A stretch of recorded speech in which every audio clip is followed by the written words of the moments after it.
Hazaku Baruch. Good morning, Morai V'Rabotai. Be'ez Hashem Mincha is going to be 5:35.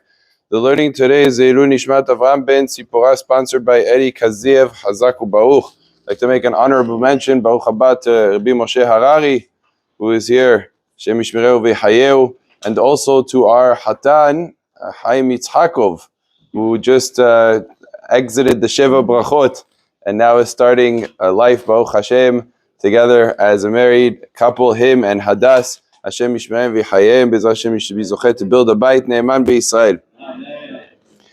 The halakha tells us, we were discussing yesterday the beginning of the halachot, the introductory halachot of Amira Legoy, of telling a goy to do something for a Jew on Shabbat. Is this mutar or is this asur? So we learned that the chachamim, the rabbis, they prohibited Amira Legoy on Shabbat. It's not something that's asur from the Torah, but it's still very severe, because the chachamim made very strict restrictions and guidelines, and they prohibited, in general, they prohibited telling a goy to do something for a Jew. Now, what's the reason of this prohibition?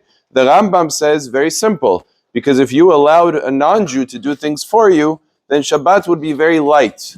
You say there's basically a loophole. To every prohibition, there's a loophole. I'll just tell a goy to do it. And eventually, it's subconsciously, it's not so bad and serious. And then a person might come to violate on his own.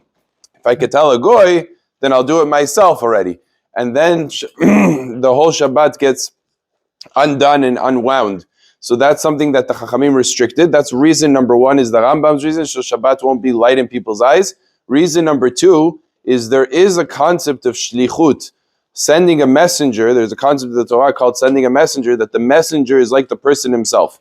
Even though we don't generally say that by non-Jews, but lehumra, to be strict, we do say that by non-Jews. And therefore, telling a goy to do something makes him your messenger. And that means that whatever he does is associated to you, at the very least on a rabbinic level, it's associated to you, and therefore it becomes as if you did that. So yesh shlichut legoy, that's reason number two. Reason number three, which applies primarily on Shabbat, there's a prohibition to speak a speech that is not in the honor and sanctity of Shabbat. We learn that from the words v'daver davar. And if a person says, hey, goy, turn on this light, so he's violating the speech that is not allowed to be done on Shabbat. So these are three independent reasons, meaning if one of the reasons doesn't apply, the other two reasons still might apply. Like, for example, let's say before Shabbat, you could say, well, I'll tell him to do it before Shabbat. So if you tell him to do it before Shabbat, you might not be violating v'daver davar, you'll still be violating shelichut, meaning you're telling him before to do it on Shabbat, he's still your messenger on Shabbat to do something that is asur. Or the reason of the Rambam, there will be light in your eyes, it would still apply in that case. So each reason is indeed independent, but they are all true. There is a basis in the pasuk itself, a little bit, because it says, Kol melacha lo ye'aseh. Melacha should not be done. It doesn't say don't do melacha. It says it shouldn't be done for you, which implies that even through other means, and that's called an asmachta, it's not deoraita, but it has some basis in the pesukim, and therefore, Amira Legoy is treated very severely and very seriously for all of these reasons. Baruch Adonai le'olam, amen ve'amen.